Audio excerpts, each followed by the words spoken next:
Another day, another dollar. Happy Tuesday. And off ako ngayon because nga may anticipated kami na hurricane that's supposed to make a landfall somewhere sa area namin. So hopefully naman hindi siya matuloy, and we're praying na kung pwede nga lang ma-dissolve na lang siya, no? Para wala na siyang mga pinsala pa ng mga lugar. Kasi nga, let's just say, kahit hindi siya mag-landfall sa amin area as it, it is expected, well, that still means na it has to go somewhere, diba? So, kung pwede nga lang, no, ma-dissolve na lang siya. So far, it's quiet and peaceful pa naman. Wala pa namang anything. According kasi sa forecast, papasok daw yung hurricane tomorrow ng umaga. So, like, early in the morning tomorrow. So, that's why ngayon, hindi pa siya ganun ka. Wala pang anything na nangyayari. Anyways, ito nga pala, I got a package. So, kahapon dineliver to. Kaso, nung nag-deliver sila sa bahay, walang tao. Kasi nga, umalis si Chris. Syempre, I was at work. Tapos si Chris and then si Colton, umalis sila. That was the time na umalis sila. And then, they got gas para sa car. Kasi nga, diba, we're preparing for a hurricane. So, kailangan full tank yung gas mo as much as possible.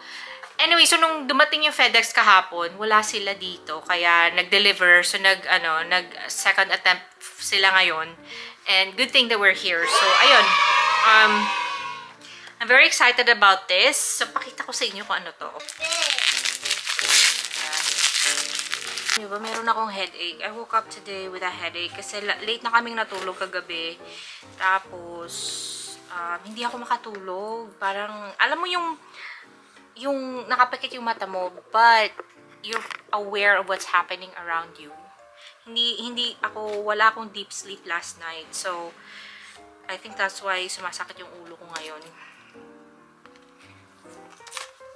Anyway. Ta-da!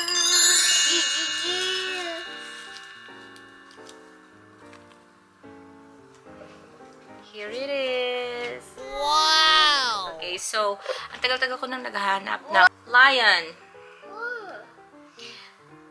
Lion, yeah. Hoop earrings. One. Okay, hoop earrings. Four. Good job. Ang tagal-tagal ko nang naghahanap ng hoop earrings or loop earrings. Hoop earrings. What's that? One, yeah. Yung hindi masyadong mahal, but at the same time, it's authentic real gold. Two, yeah. Kaya ito siya. So, I'm so happy. Kasi ang tagal-tagal ko ng walang earrings. And hindi ako sanay na walang earrings. I mean, hindi mo naman siya makakita kasi usually nakaganon yung buhok ko. But normally kasi, I like kasi yung malalaki talaga na earrings. But since this is authentic gold, so medyo mahal pag ganon, diba? So, ito na lang muna. And the reason why actually na talagang kumuha ako nito or bumili ako nito kasi I wanted to see the quality. I'm thinking kasi of doing a business. So, I'm thinking of selling gold jewelry, yung authentic. So, this is one of the companies that I'm considering na maging supplier. And then I got this one as well. Ano siya, yung 24, this one's a 24 karat na gold. But this one's peridot ata pag pronounce nun. Yung birthstone na mga August. Those that are born in August. Hilig ko kasi sa gold. Mas gusto ko yung gold. Ito siya. Mas gusto ko yung gold kaysa sa silver or basta white gold. Hindi ako mahilig sa white gold. Kahit na gold siya, hindi ako mahilig. Ayan.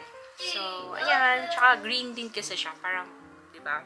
Green is the color of money daw. So, hopefully, pampaswerte. Ganun. Tapos, ito, piyaw. Is 24 karat na gold na piyaw.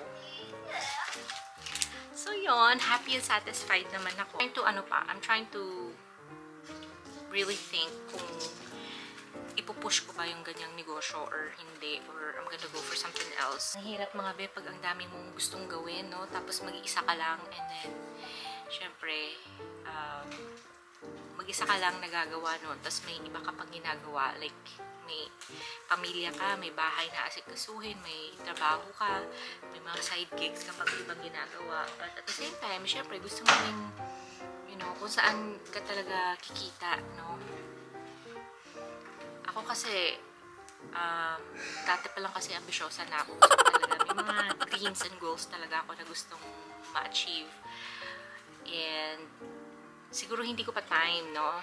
The past few years of my life, siguro hindi pa time for me. But, I'm hoping na one of these years or one of these days is magiging time na siya. No more boo-boo. We got the package now we are expecting today, and this is from Glasses USA. And so basically yung prescription that I got from a optometrist, yun yung ginamit ko to okay, here, opens up like this. Yun yung ginamit ko to purchase these babies. So I actually got two. So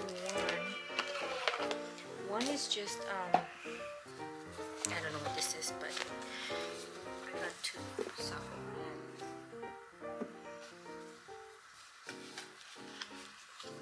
okay. So this one is a regular, like your regular eyeglasses that you use. That's what it looks like. Diba? And it's supposed to, oh my gosh, what do you think? Kasi it doesn't hurt if you have, at saka ang super light niya, ang super gaan compared sa isa kong eyeglasses. So anyway, it doesn't hurt to have like multiple glasses, diba?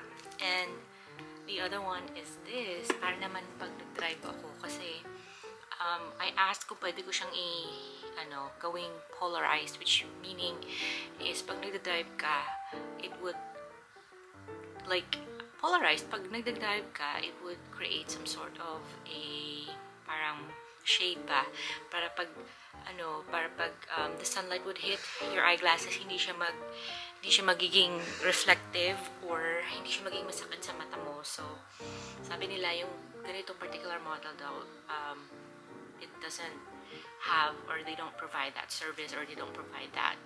So I just had to buy another one.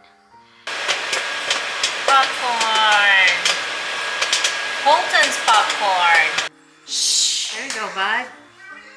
You say thank you. It's hot. It's hot. You say thank you. No? Preparing na tayo for dinner. Ito yung I'm gonna make for our dinner kasi medyo na-miss ko na. Ta-da! Wow! Pork yan. Pork chop. Minamarinate ko lang siya. Namimiss ko na kasi yung ganitong luto. I'm not sure kung I'm gonna do, I'm gonna fry it or yung parang bistek, parang ganong style.